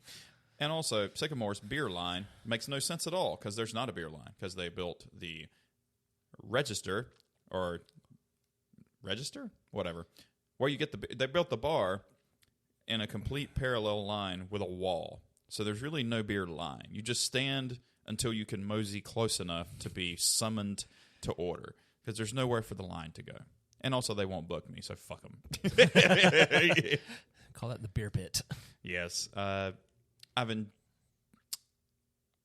I enjoy Sycamore's beers better than Old Mex, but that's not a big leap. Now there's another German brewery right across the street from Old Mecklenburg that also serves German fucking beer. Was that Gilda, the new German spot? Like when I brought, I guess I was last pod or one before, that they had the green can and the red cans. They had their lager and their pilsner, both of which are good. Yes. And I think this was right before that place had opened because they were still listed as being made in Germany instead of locally produced at that new satellite operation. Mm-hmm. And they have a secret VIP room at Gilda, and the password is Radner. Thank you. World's largest bottle of whiskey sells at auction for $1.4 million. It's a 1989 Macallan single malt whiskey, and it's the largest bottle of whiskey ever sold. Steve, you're going to guess the dimensions. You're going to guess the height and the gallons. I was going to say, they managed to make a barrel out of glass, so it is 55 gallons. Problem solved. It's more. It's more than that. Oh, dear. You'll guess the height and the gallons. They got one of those glass-lined tanks from Old Latrobe. So it's 20 feet. That's a little ambitious. Think closer to our height. Okay, so about 6 feet. 6 feet tall. And it contains the same amount of gallons that the NBA season and NHL hockey season games played. which I know is not a really good hint for you, but it gives you at least a good ballpark. Wrong sport. Ballpark or puck park. Puck park. That is No your pucking. that is your new phrase for a hockey arena. A puck park. A puck park instead of a ballpark. The puck park. The puck park. Both play a lot. 100? Not actually. You know what? It's not that many, Okay. but it is And 82. and baseball's what, 160? 162. Shit. 82 gallons. It's 6 feet tall, and it's 82 gallons. It went for $1.4 million. Where is that in fuel? It costs you $500 now. Yeah, I think they did the math. It was like so many old fashions you could make with it. Interesting. Yes. Yeah, now you want to keep going with this, or you want to grab one of mine? Or? Well, do you want to try the green thing? Yeah, I'll try the green. All right, so let's do same beers in reverse. Hey, they're still cold. Hell yeah. Oh, you still got some left. Yeah, Never mind. these shipped with these ice packs when That's I got cold. these lunch boxes. Thank you. Thanks, Walmart. Should we do it again? Oh, yeah. Wait a minute. Face the empty product. I don't know how this works. You want saucer tomorrow? I could. Yeah, me too. All right. Oh, no. We still have some free money. That's ridiculous that we still have free money. And I'm about to close in on number 12, so Nice. how many you got left? I guess 160, 170 to go. Okay. I think Karen's close again, so maybe they'll She send and me I the were GAB initially plotting to team up, and that didn't pan out. But for a while there, like we had like my party, then their party, then my party again because I managed to piggyback them. Yeah, that was a fun party though. It was like I got to meet another one of the CBG girls. Gorgeous. Anyway, I can cut that out.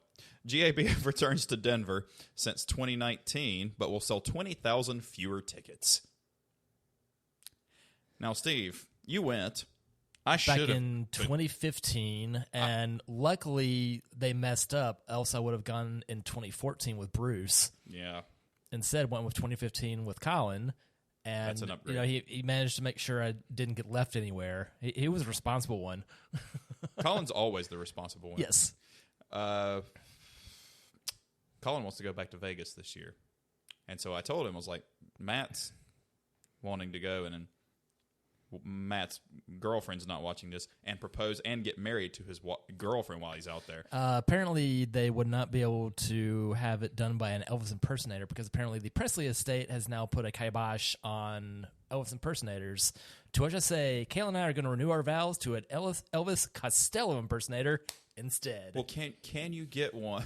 Can you get your vows renewed by a guy dressed as a peanut butter and banana sandwich? One can hope. I was like, what's the big deal? Like, all right, so they finally have, that new Elvis movie out where the guy doesn't look like Elvis. Yeah. And like, couldn't we just get Bruce Campbell again from Bubba Hotep? Really? Or 3,000 Miles of Graceland or whatever the previous ones had been? Or anybody? Uh-huh. Because I know you don't. I know you would have preferred Sacha Baron Cohen as Freddy. Yes. But Rami Malek did a good job of looking fucking like the guy. So, and actually, you know you've what? never seen him and Pete Davidson in the same room. That is true. And Pete Davidson. Somebody's like, "Is Pete Davidson funny?" He's like, "Look at the chicks he's dated.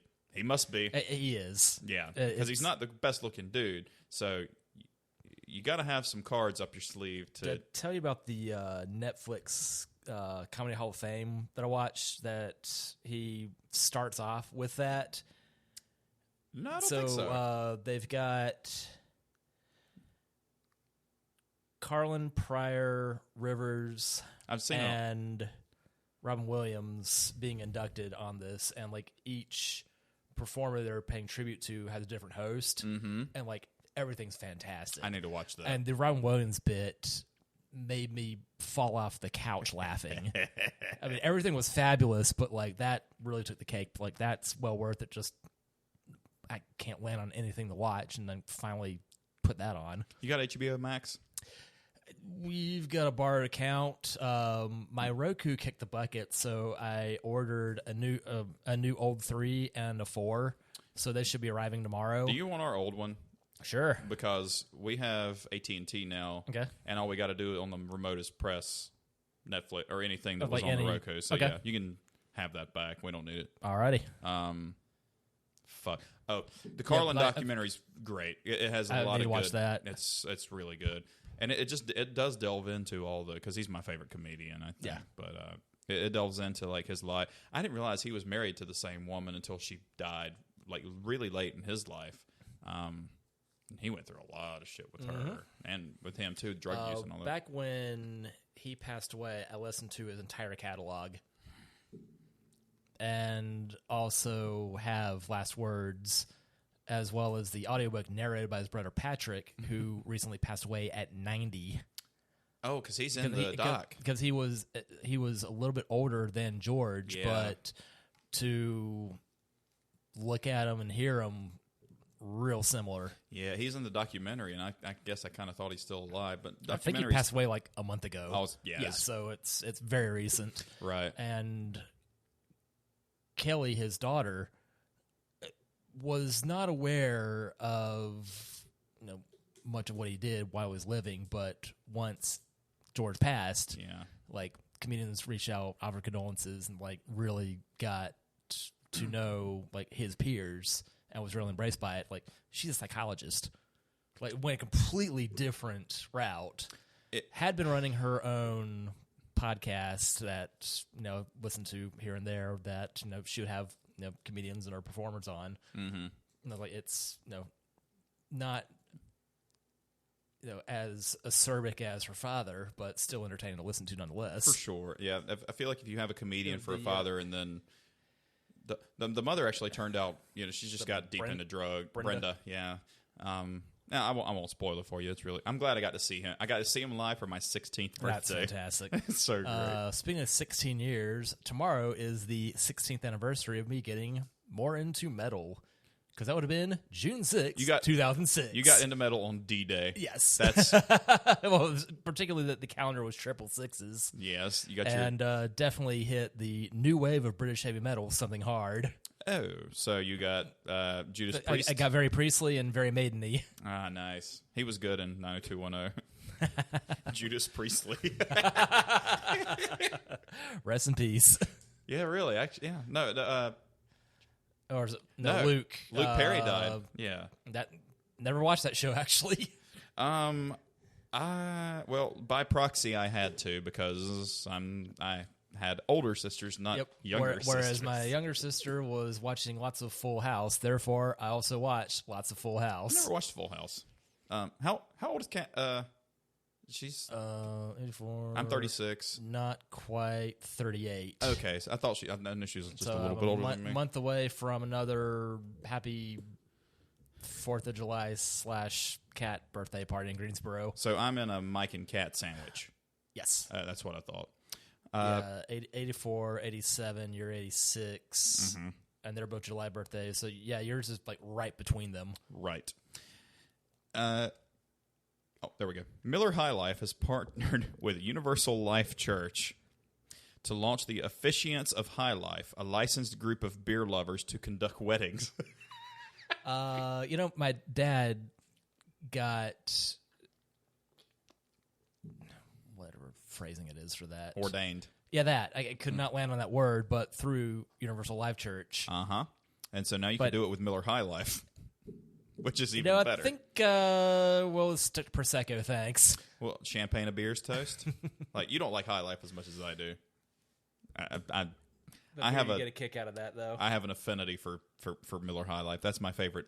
Well, back when I was in Raleigh, there was a bar that had $1 High Lives, so there was that going for it. Yeah, Toby, they had 30... This is also 20 years ago, folks. So. They had 30-pack cubes of High Life at Bloom when Toby worked at Bloom. And you mean when he worked at Food Lion? He texted me, yeah, it was fancy Food Lion. Every Bloom store fucking sucked.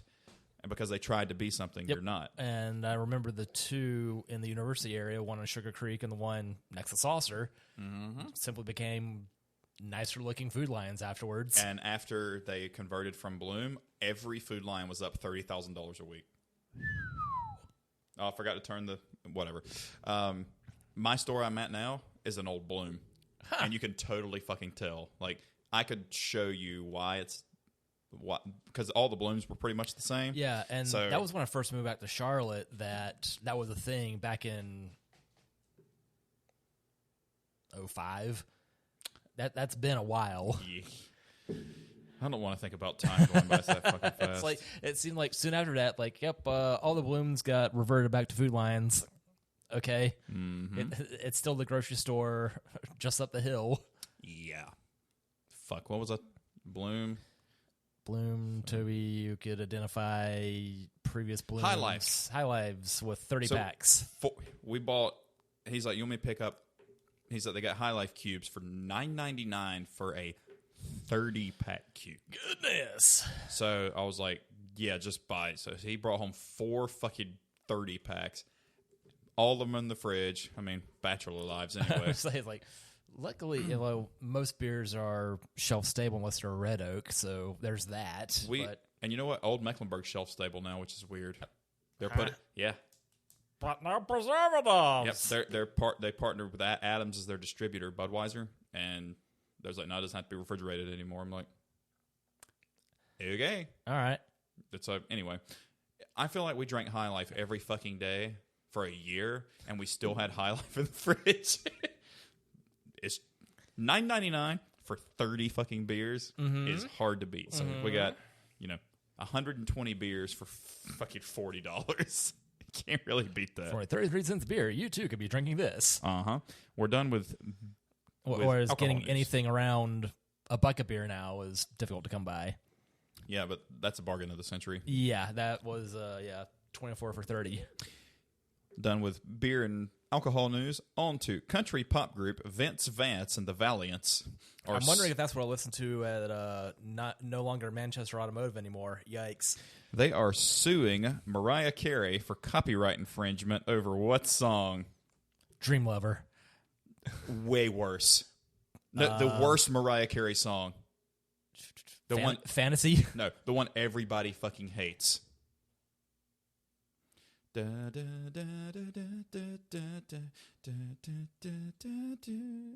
All I want for Christmas is you. I actually don't hate that one. Makes one of us. I'm normally irritated by most Christmas music. Like, I don't hate that one. It's way too much, but I don't hate that one. They are suing her for stealing the melody from All I Want for Christmas. Vince Vance and the Valiants. Triple V. Vince Vance and the Vagrants. Sounds like a best night ever, Triple V. Merciful Fate has reunited to play their first concert since 1999. How much of a King Diamond fan are you? I went through a phase following watching Clerks 2, and what can I say? The guy is better Kiss. Yeah, that's a good way to put it, because I don't love his stuff, but I'd much rather listen to Merciful Fate or King Diamond. Even the high-pitched... You don't want to be welcomed home? Or what was the name of the song he had? Was the girl's name? It wasn't Jessica. That's fucking Top Gear. It's like, that's a little instrumental. I don't remember. It was one of his big songs, and it was a girl's name. Steve's on it. This is King Diamond, or was it Merciful Abigail. Fate? It was a song called Abigail. That one's pretty decent. Okay.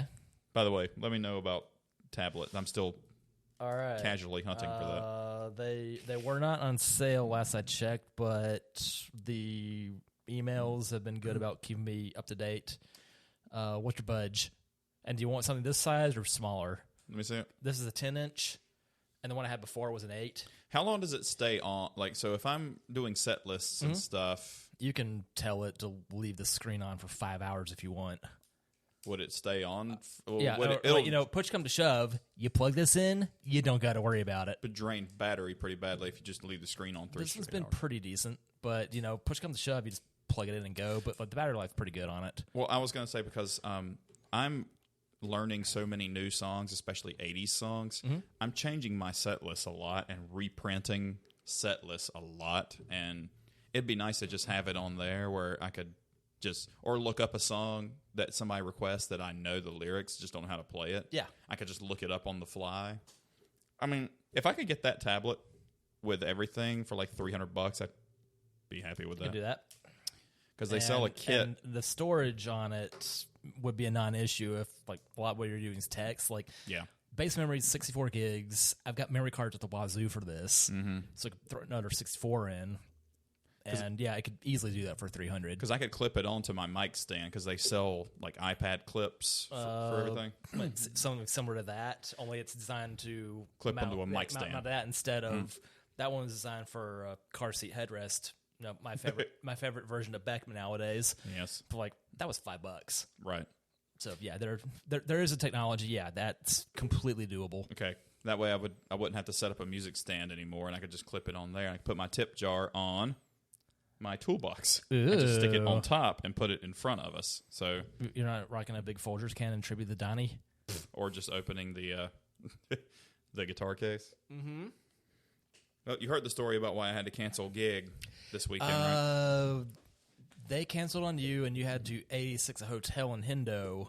Got all my credit card points back, yes, but they're closing the tap room for good. Did not know that part of the story. Well, we're closing July 1st, so we got to cancel you this weekend. I'm like, cool. Thanks for giving me a 40-hour notice after I booked my hotel.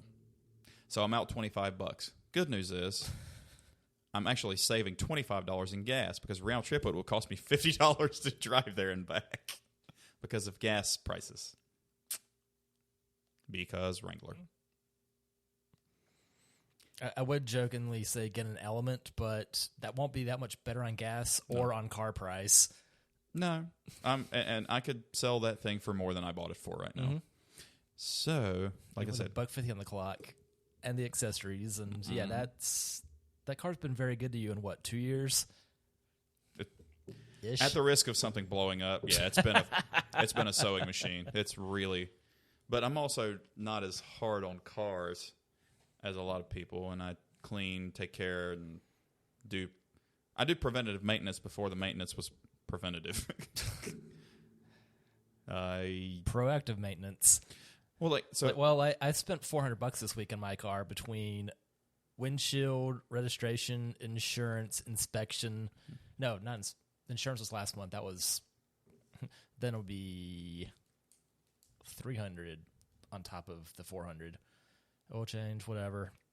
Anyway, like the only thing remaining is to get my wheels painted, swap those out because the Highlander wheels, as cool as they look, ride like shit. It shakes like a dog birthing razor blades. I like the stock wheels and you don't. So why don't we just paint the stock wheels?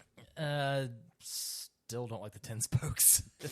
And I've got a set of 5-spoke Camry wheels. I showed you those that look totally okay. Yeah. But from a 2012 SE, which going up to not quite Hickory to pick them up was a lot of silver metal paraphernalia there. Yeah. But between 2020 and 1865. I think I'll just look casually for my Unicorn Grand Cherokee with a stick or a 2-door really clean XJ. No, what you need to do is buy that 97 T100. It's still on Face-Based Marketplace. I don't want to try. And then I buy it off that. Then I buy that one off of you. Maybe, but I don't want to. Yeah, you don't need to pick up. I don't want to try. I don't want to be people's best friend. And with my musical equipment, I don't really want to keep that in the back. Yeah, even with the back cover. I'd be curious how difficult to get like a cap for a 97 T100 would be. And if I was going to do that's not such a prevalent truck. I would just get an SUV. Yeah. Ding. Dear Windows Security, stop it. Love Esteban. Honestly, part of me would EA bod. Part of me thought about looking for another Forester XT, but maintenance costs on Wranglers is hilariously cheaper than any Subaru ever built because it's easier to work on. So casually looking for another. Realistically, I'm going to find a 2-door XJ before I do a manual Grand Cherokee. Mm-hmm. And now that I like the doors off thing, modifying the hinges on such a rare bird. XJ, yes. ZJ manual modified door hinges, a little trickier. Although I could just swap the door hinges and modify some swapped ones and keep the regular ones. Whatever. Who cares? Life's short. Go to Lowe's and get some external hinges, like just straight off, a house door. That's not how that works, Steve. Says you. Members of STP, Bush, and Nuno Betancourt from Extreme perform a concert inside of an active volcano. That's hot. So I have a question, Steve. Why? Well, where's your volcano gig, AJ? I'm working on it. Adam introduced me to a new band called Gnome. Yes. This is the best band I've heard since Dwarves. It's just more garage rock, psych rock, just okay, I was gonna ask same the heavy genre. shit I enjoy I was going to ask already. the genre, yeah. Yeah, I was like, imagine Kai's without all the screaming. Well, yeah, I was going to ask, but dwarfism is a growing problem. Is it? There's a lack of growing problem. Thanks, Jimmy Carr. The other one I need to go listen to. Yeah, watch oh my God. something. Yes, it's the goods. Nice. Steven Tyler. Did you ever watch that movie? No. The Jeremy Piven car sales joint.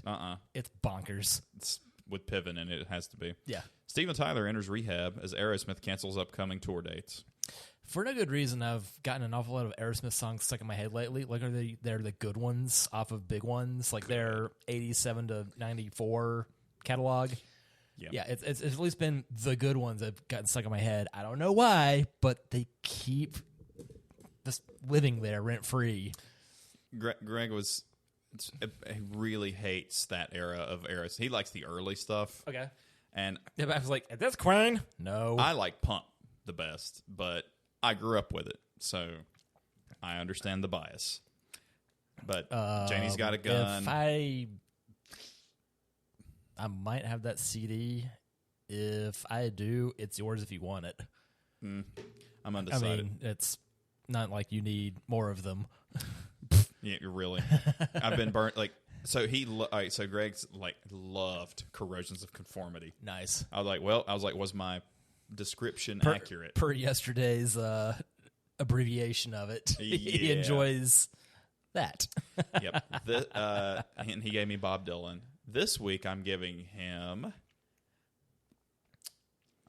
Make Yourself from Incubus. Nice. So I've only given him one Incubus song, and it was off of Morning View. So he has not, I'm sure he's heard the singles, but he hasn't heard everything on there. The Warmth is such a fucking good track. I'm going to 86 that idea. I did not like that one. You didn't like the Warmth? And I think that spurs from Gray and his roommate being obsessed with Pearl Jam, 2, would always come home high as hell and play The Warmth. Okay. Back 22 years ago in our early days at UNC Charlotte. And that's like, yeah, not digging the whale noise thing in that. That's fair. I don't like Don't Stop Believing because I've heard it so many times that I'd rather not ever again. Yeah. So I get it. It's not a bad song. Just that don't want to hear it. That just bad taste by proxy, and just like it's not the best work. I feel like, but I think in general, I still enjoy Incubus. That per album, their super early stuff titled such. Enjoy Incubus? Well, yes, I do. I think that's a good album to give him at first with Incubus because that or Science. I like Science better because I'll be that guy. I've learned how to play Warning. It's Nice. their easiest song to play.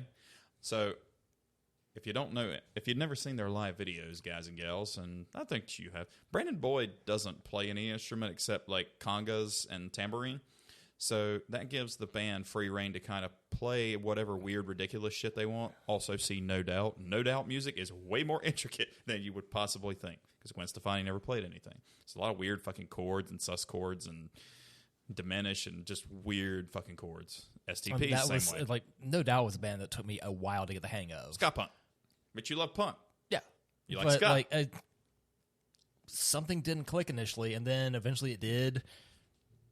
Thanks to John Inman back in the day. Then they're quite good. Yes. I will never forgive her for bananas, but whatever. Bananas. At least we now know how to spell them.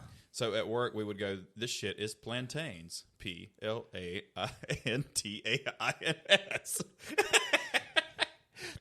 You don't like Faith No More, but be aggressive. BEAGGRESSIVE. Jesus Christ. Which, in one of their live videos, it gets very sick ducky. It's the appropriately named Ruddy Bottom guitarist was a gay man. Yeah. In the early 90s. So that was still a real hot topic then. Oh, I'm sure. So, But by the way, guys, it's June. It's Pride Month. Take pride, folks. I'm catnapping lions. have you seen the Old joke, different month. have you seen the Toy Story meme, and they're throwing away the Ukrainian flag, and it has the pride face? I'm done playing with you from Toy Story. So in the 5 weeks since we've done this, I've given Greg Sunburn from Fuel, Ooh, self-titled Rage Against the I survived a few near misses listening to that one. So Rage Against the Machine, self-titled. Nice. Radiohead, OK Computer, What's the Story, Morning Glory, and Deliverance from Corrosion's Goodness, that's a good lineup. And he gave me Foreigners 4, ZZ Top, Trace Hombres, Journey, Departure, Blue Oyster Cult, Fire of Unknown Origin, and Bob Dylan's Highway 61 Revisited. Out of those, ZZ Top was the fucking jam. It was bluesy, it was heavy, it was groovy, and it was awesome. And surprisingly, I think out of those that I had, I think Blue Oyster Cult was cool as fuck. Like, it was interesting. We had a lot of interesting things. Blue Oyster Cult is proof drugs used to be a lot better. Well, they were safer. Everything wasn't laced with fucking fentanyl. So, singles in the last, I gave him Uninvited from Alanis Morissette, which is one of my favorites. Tommy the Cat from Primus. Stardog Champion from Mother Love Bone. Oh, wow. Ghost Square Hammer, and Soundgarden's Hands All Over. And he gave me Delaney and Bonnie and Friends, Never Ending Love Song. Rod Stewart, Young Turks. Honeymoon Suite, New Girl Now. The Models, Only the Lonely, and the R.E.M's Radio Free Europe. I know two of those. You know Rod Stewart and Radio Free Europe. Yes, senor. Yeah. This is, I told him, so we were asking, what have you learned? I'm surprised you don't have this broken into sheet 1 for albums, sheet 2 for songs. I do. See, song right here, song. Oh, no, but like at the very bottom of it. Whatever. It's your, I know it's your what you spreadsheet. mean. I know what you mean. Do you want? I know what you mean. No, I just I need spreadsheet. I'll do that. Yikes. I'll do that. We've been doing this a long that's time. that's what happened with yesterday with someone's dog had done such. Woof. Nope. He's three-peating me today is what he said. So I haven't done that yet, and I'm super proud of that. We've done. It took us a year to duplicate artists, but my chair's not. I never got one of the 3-peat shirts at the Saucer, and I don't care. Yeah, same. I only care that I have not made it to Great American Beer Festival yet. I'm going to inquire about that Monday because I'll be like, hey, I'm closing in on plate 12. Uh-huh. Can y'all Go see do a thing? Can y'all kindly send me to? Yeah, it's like between send it or what Brandon said that either get the cash or store credit that would wet your whistle for the rest of the year. Yeah, and my brother and I are going to start a new thing this year. I'm picking the place. He and I are going to do a brother's vacation. Cool. I get to pick the place. Next year, he gets to pick the place. So that's what we're going to do this year. Thought about Vegas, but if I'm going to end up in Vegas anyway, Great American Beer Festival will be a good place. Las Vegas, New Mexico. We haven't even very, very different place. Yes, it exists. Liam Gallagher has, in a recent interview, claims Oasis pisses all over the Beatles. And I would say, still doing this shit again? Yeah, but I enjoy the Oasis more than I do the Beatles. I know one was first, but by the way, Noel's the better Gallagher brother anyway. He wrote most of the songs. He sang. Isn't Noel usually the one being the bigger pain in everyone's ass? Liam is the bigger. Oh, okay. Liam's the lead. Liam sang Wonder. Liam sang everything. Noel sang Don't Look Back in Anger. Noel's the guitar player. Liam doesn't play any instrument. And Noel actually refers to him as the other fella in the band, and it's his own fucking brother. Wow. Yes. I'd say that makes Thanksgiving awkward, but they're British, so it don't matter. No. None of this matters. Wait, British Coral? Just like Smith again, it don't matter. Kurt Cobain's Fender Mustang sells at auction for how much money, Steve? $1 million. More. 2. More. 3. More. 5. A little less. 4. A little more. 4.5. Yeah. We've talked about this before, Steve. As big a Soundgarden fan as I am, if I had the money, if Chris Cornell's signature Gibson ES335 that he played at his last show came available for $1 million, I still wouldn't buy it. What am I going to do with that? Look at it. And you know Cool. what? That article might have a picture of it. You Yeah. can make yourself a printout. An NFT? I still don't know what that is. Well, apparently those like cryptocurrency have taken a huge shit lately, so don't worry about it.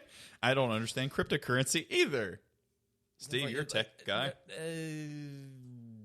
I pretend to be a rational one, so I didn't give a shit, and it fell apart, and I don't care.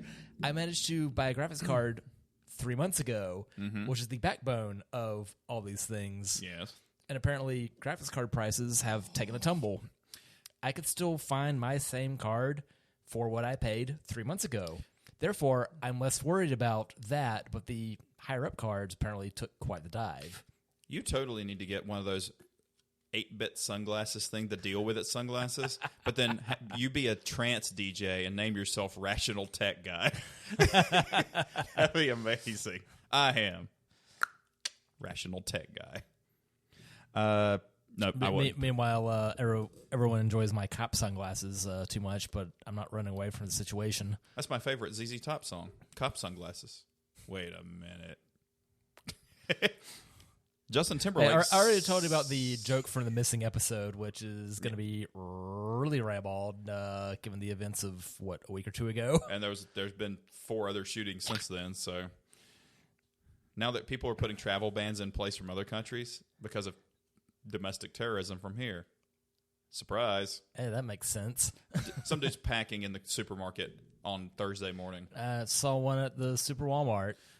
I don't feel safer. I'm sorry. Yeah. I don't know you're not crazy. He's like, I'm glad I'm walking behind this fella. Yeah, it's 7:15 in Mint Hill Food Line on a Thursday morning, and you're packing heat, getting bread and milk. Like, cool. You're cosplaying a badass. Good for you, buddy.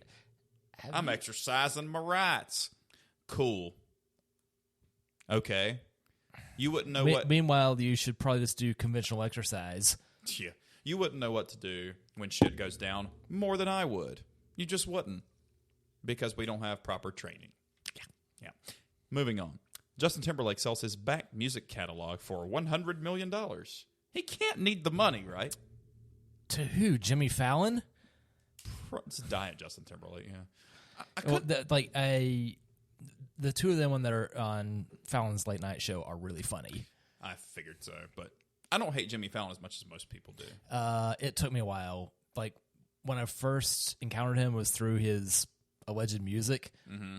The Bad Boyfriend song is another song making me envy Nick Long. Oh, wait, no. I don't hate... Jimmy Fallon as much as I used. Like, not I don't hate him as much as most people. I also don't hate Timberlake as much as most people. But if their powers combined, they're really funny. Cry Me a River was Doobie doobie doop, doobie doop, not a. doobie doop doop, doobie Or what was doobie the other doop. one? I just wanna love you, baby. It was off when his first solo. The best thing he ever did was go solo. What's funny is, remember when boy bands were huge, and we were like. I was like, this is ridiculous. But now I'm like, it has rhythm and harmony, and you know what? And, it's not that everybody's wedding plays them.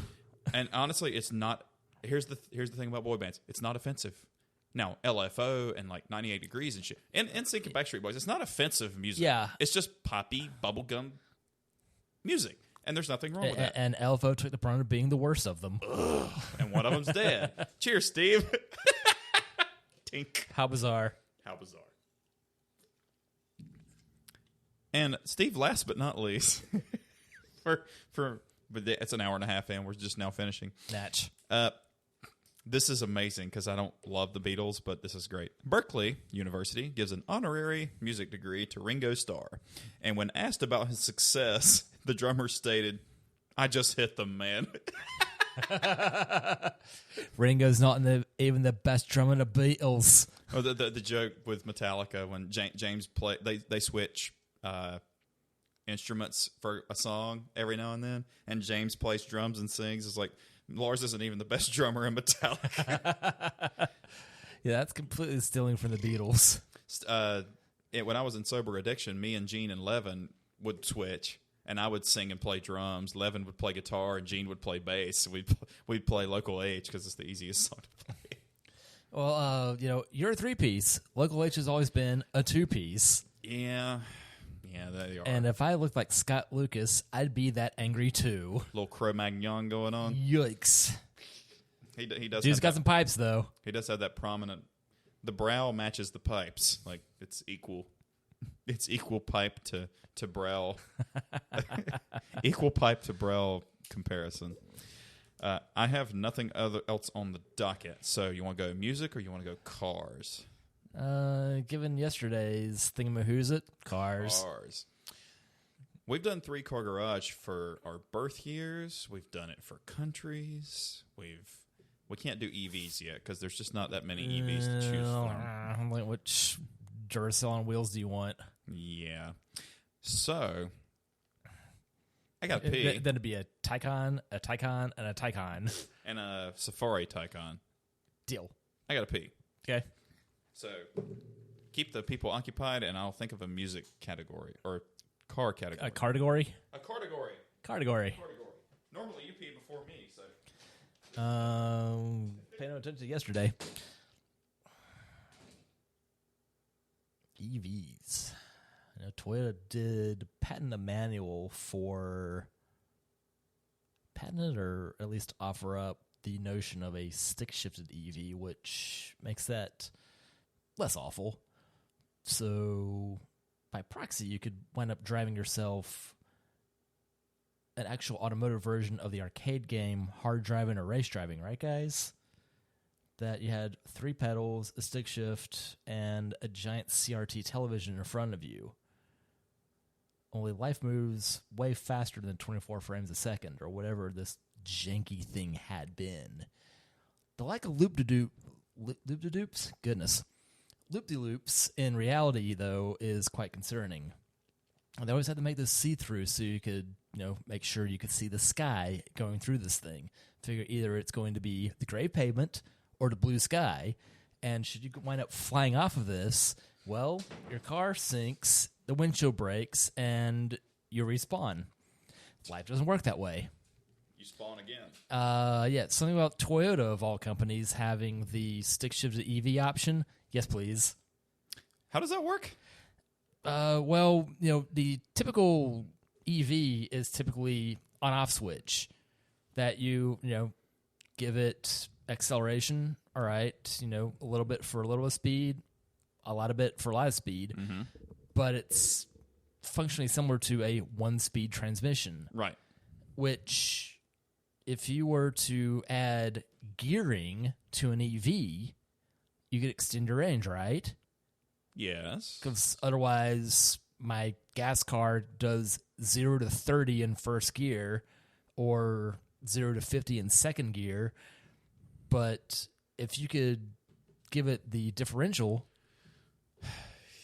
that, you could expand your range because it's operating the way a gas car does. True. So I was likening this to the arcade race driving, where it's just the stick. where you have the stick shift that, it's, an electric fake car. Yeah.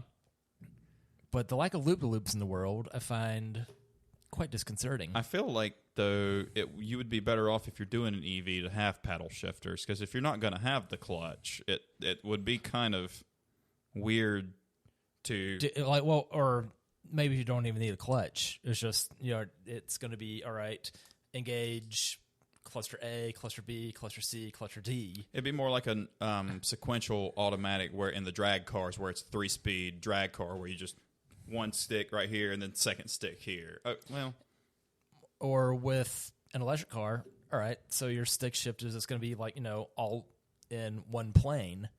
Yeah. It's click, click, click, click, click. Boy, that would be dangerous after you go after Who's Don Drennan? He likes our video. I can bet you on that. Hey, Don Drennan. I know Natalie Drennan, but that was a long time ago. I was thinking we could do like a fatal flaw cars where it's like it would have been successful except for this one thing. Okay. So I just had this epiphany while pissing. So I had an epiphany. An epiphany? Epiphany. That's clumbersome? It's clumbersome. Your life has become clumbersome. If you don't have any more beers, English. We can finish with one of mine, but I got nothing but tall boys or double IPAs that are 12%. So cool. We could split something, or we could just tall boy it. But split a double dog. Yeah, we'll split it we'll just keep pouring ourselves shots of that. Deal. So I feel like we could do fatal flaw cars, and there's quite a bit. The DeLorean comes to mind because you had this radically designed vehicle with a shitty engine. Yep. That never mind even the automatic gearbox, just this really shitty engine. Yeah, and also by the time it finally made it to market, it cost double. So how much in don't adjust it for modern. How much was the DeLorean when it went on sale in the 1981? I think $25,000. That's stupid. That is a stupid amount of money in that time. That is like, for today's money, what, $75,000, $80,000 sure. for a car that does 0 to 60 slower than a Dodge Grand Caravan? Yeah. So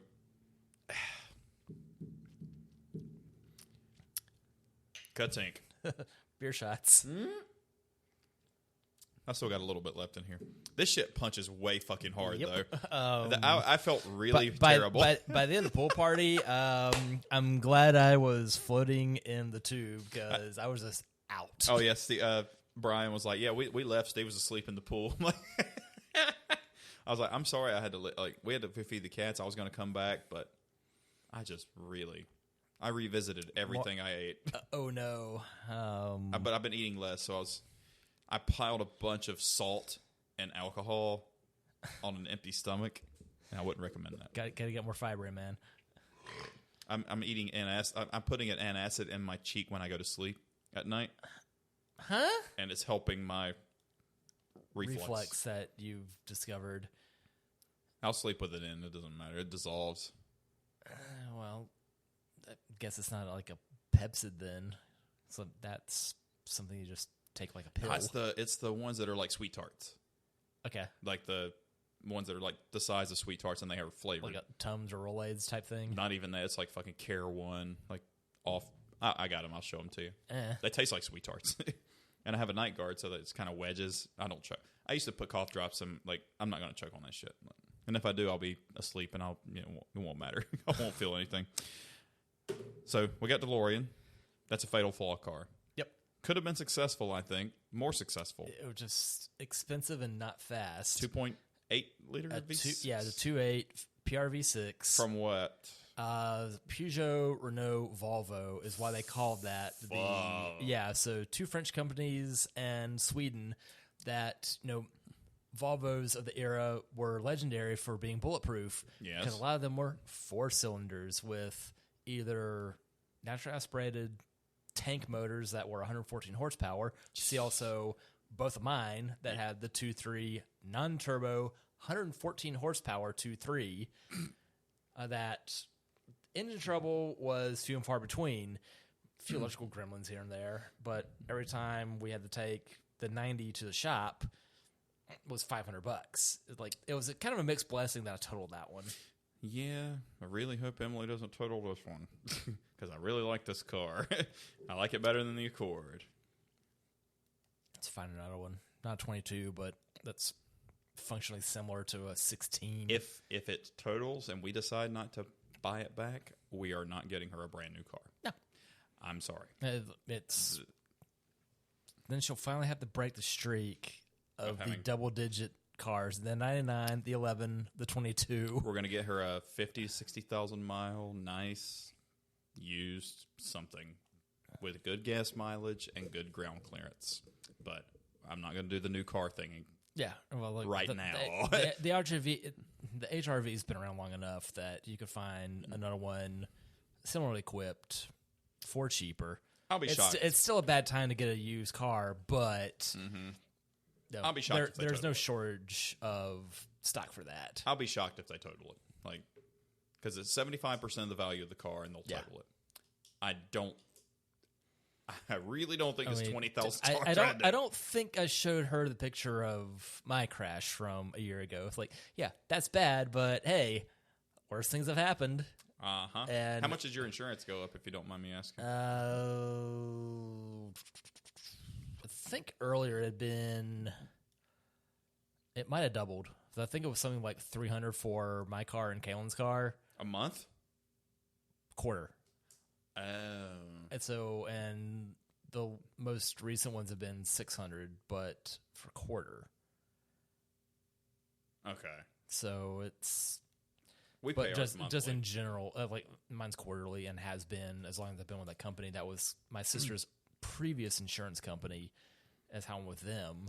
But my windshield replacement was $100, including calibration for the nanny system. Nice. Otherwise, apparently that could get way more pricey. And we're like, yeah, we can replace your windshield wipers too. I've got cheap windshield wipers out the wazoo in my garage. It's like, thanks, but no thanks. They offered to do it for $30. Like, is it going to be all three? Because there's the back wiper too. Already changed that. I need to change the front ones now to have new thing. But yeah, Lidl of all places carried a kit that was a 26 and a 16-inch blade. Both mine and Kaylin's cars' front blades are that same combo. Nice. Our insurance is $150. But they were like $5 $5 for the kit. Ours is $150 a month, so it's $450 a quarter. Okay, but that's full coverage on 2 cars. Now it has how's that mic towing. taste? Pretty good. Now it has towing, or not towing. Okay. Now it has rental car. It always had towing. But I've already got AAA, which seems like a moot point on a 5-year-old car, but right. Never know. There's that. Yeah, I never had to tow the Vibe actually. I managed to limp it a few places here and there, but I never had to tow that one. Had to tow the Conquest. Never had to tow the S2000. Drove it away from scene of the accident. Never had to tow the Cherokee, actually. I drove it with a shitty broken clutch to the shop. Straight to the shop. Clutch is fucked up. Can I just drive it straight there? Yeah, park it. Come on. Okay. And then $800 later, had a brand new clutch, pressure plate, flywheel, throwout bearing, everything, and labor. So then I sold it. I don't know what happened to that car. Dude bought it and you never heard from him again. Thought about buying it back, but then I don't like blue. And as expensive as it is to change the color of something on something that old. At least that would be an easy one, given it's all flat surfaces. Fair. So I picked DeLorean, which, sorry to steal your thunder about fatal flaw cars. What is your fatal flaw? Is that a Back to the Future reference to boot? It can be if you want to. What's your fatal flaw car? Pinto. What was the fatal flaw? Well, apparently the gas tank being immediately in front of the back bumper. This is a literal fatal flaw that, had the car been rear-ended, it may cause the car to burst into flames. Therefore, people still driving Pintos will paint flames on the back side of the car instead of the front, because they became real infamous for this. Well, I've not heard of the Mustang 2 based on that chassis had the same issue. But apparently, you still see a Pinto once in a while. You never see a Chevy Vega. No. The, competing compact car of the era. I don't really see Mustang 2s either.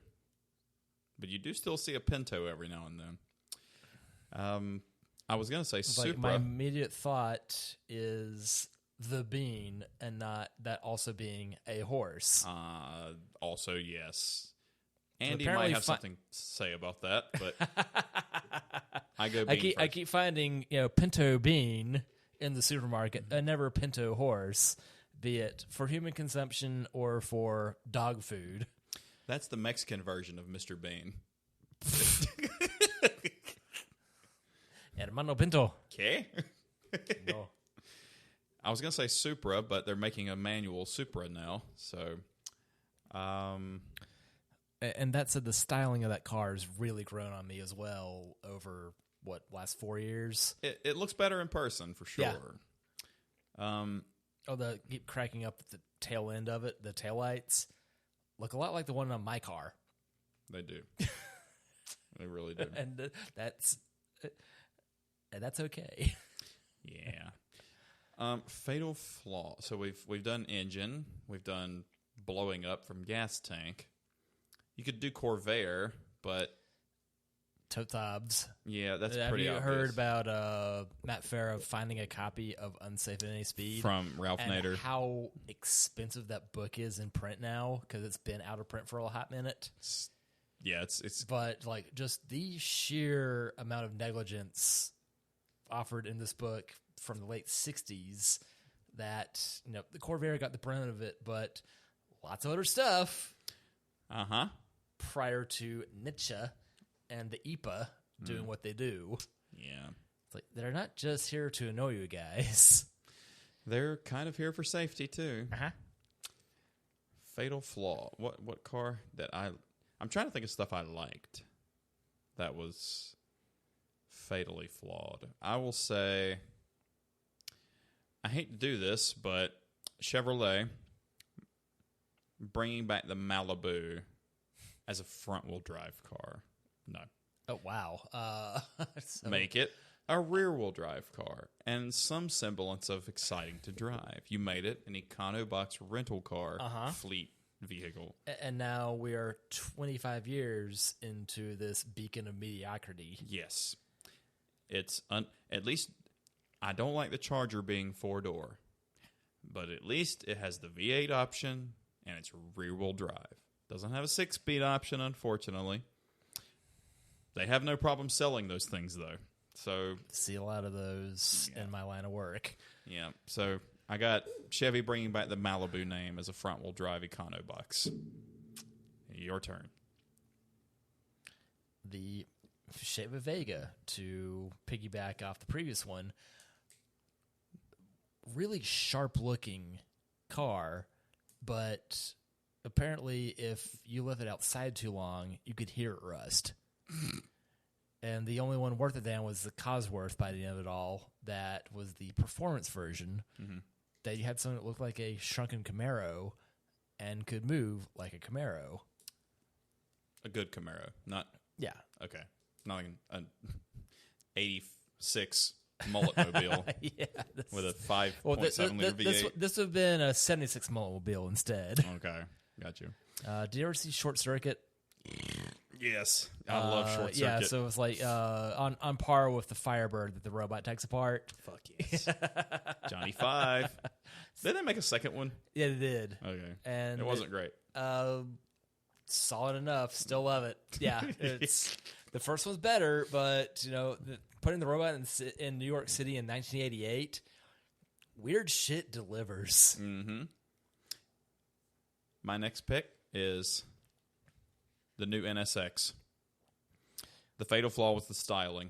I think people could have looked past the hybrid drivetrain and the price if the styling was more in line with the old NSX. I couldn't tell the NSX from a McLaren from a Jelly Bean. Mm-hmm. I know it's fast. It'll pull more G's than Rap Road Strip Club, but you need, if you're going to name something like that, the NSX, it has to be an evolution of the car, doesn't it? I think. And after 15 years, people were clamoring for this to be something amazing. And technically, it is, but it isn't. Yeah. Yeah.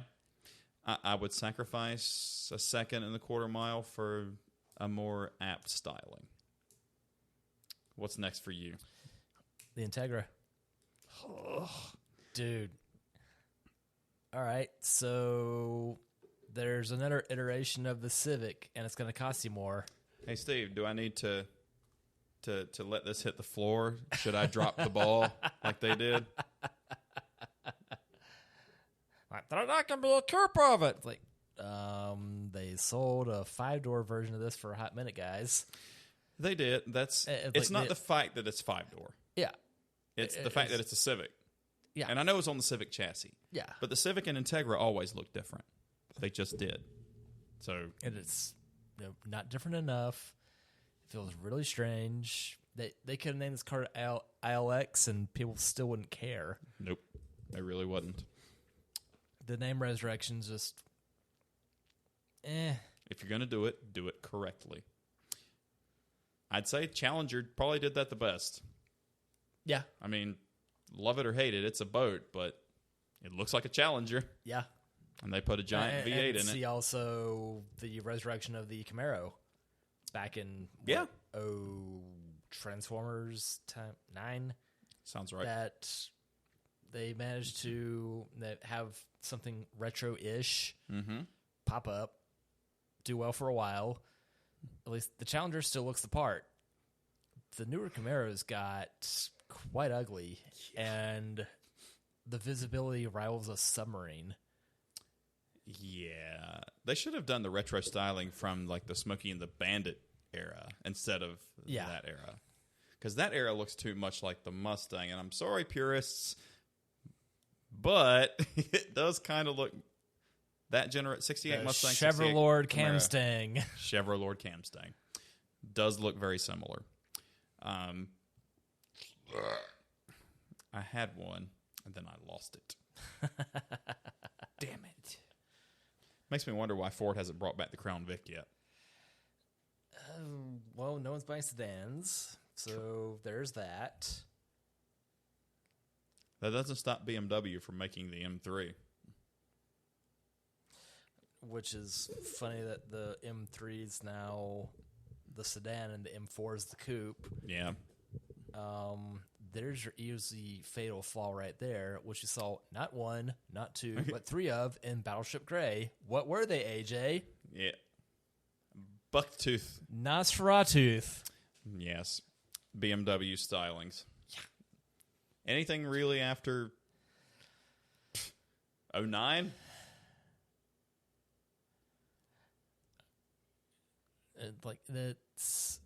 It's been going badly, and the new beaver teeth grills. So it went from indifferent to awful. Mm-hmm. And there's a kid at work that actually likes the new styling. Every time I see one, like, I do this. I told Max to get his eyes checked. I do this every time I see one. Wayne's World, party time. Get your eyes checked. Let's go back in time. Please, let's go back in time. How the mighty have fallen. I'm not keen on chrome, but BMW's kidney grills of the late 80s worked. I'm going Lexus this time. They're making good car. They're making great car, like good grand touring cars. But I don't mind different. That hourglass grill, though. But it's just so out of left field for Lexus to do that. Especially when and the 70% of that grill is not functional. And the bigger the car, the worse it looks. Uh-huh. See, the Lex Cruiser. No, on the RC or IS, it looks less bad. Yes. But the more lateral space, the worse it looks. Yes. Why do you think sedans have pretty much kicked the bucket in the United States? Everybody wants to ride higher. Okay. But why do they want to do that? Just the delusions of being able to have better visibility and the lack of fuel mileage and hopefully rollover hazards, less concern. It's just been 30 years of sport utes becoming the thing, but crossovers in particular really taking the cake to be the bridge gapper, that you've got something that's better on gas, a little higher, holds more stuff, that last portion between the back window and the trunk, that you have that space there, you may never use it, but to have that option, because that's what driving me towards hatchbacks instead of tiny sedans, that also have that option. Sure. That this car can hold more shit. Which, arguably, I need more than that than you do. And I have the way bigger vehicle, but I still don't even need that much. But I also like ground clearance, which mine has and yours doesn't. But yours gets way better gas mileage. So then that draws me to like a Subaru Outback wagon, which is lifted, which is cool. But then they put a sideways engine that's hard to work on in it. Yeah. And the last Forester with the stick, it's a couple years ago now. 09, I think, was the last year. 05 to 09 was Forester XT. Turbo stick. At least the last turbo one. The more basic model. No, I don't want that. Kicked the bucket earlier. Yes, and I don't want that. Because head gaskets didn't blow as frequently on the turbo models because they put the thicker head gasket on it, too. So not only do you get the reliability, you get the speed. And speed and power are better. If some is good, more is better. So I'm kind of... Yeah, the only actual fast car I had was the VR666. And that was also the most problematic, so... and now, hey, I'm 40, so I quit giving a shit about a fast car. Second Conquest and S2000 were two fastest.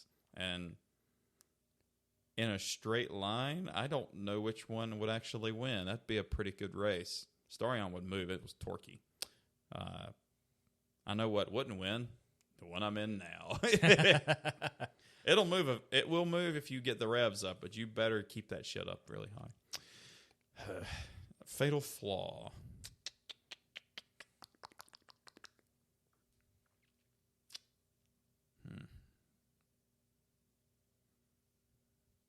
I don't know whose turn it is anymore. Don't care. Every car that doesn't have a stick option. There's your... That's we keep calling automotive death dates. That you can get a stick shift and this and this and this and this on these years, but then the next year they did away with it. Yeah. I showed you the picture of the Honda that has it's a Civic wagon, but it has a CRV front and it has it's a little bit lifted. No. Oh, Steve. It's really cool looking, and I don't remember the name of it. So, the Orthia, Orthia. What Shakespeare character is this? And this particular spec looks really good. Actually, no, it has the CRV rear with Civic front. It looks like if Honda made their version of an Outback and dropped it. Or that'd be just a legacy wagon. There's a stock one. So, no, it does have the CRV front with this. That looks very legacy. I don't hate it, actually. Unfortunately, it never came with the VTEC engine, so it's pretty boss, though. And you can do the Civic EK front swap on it, which is probably the best looking Civic to me. 96 to 2000.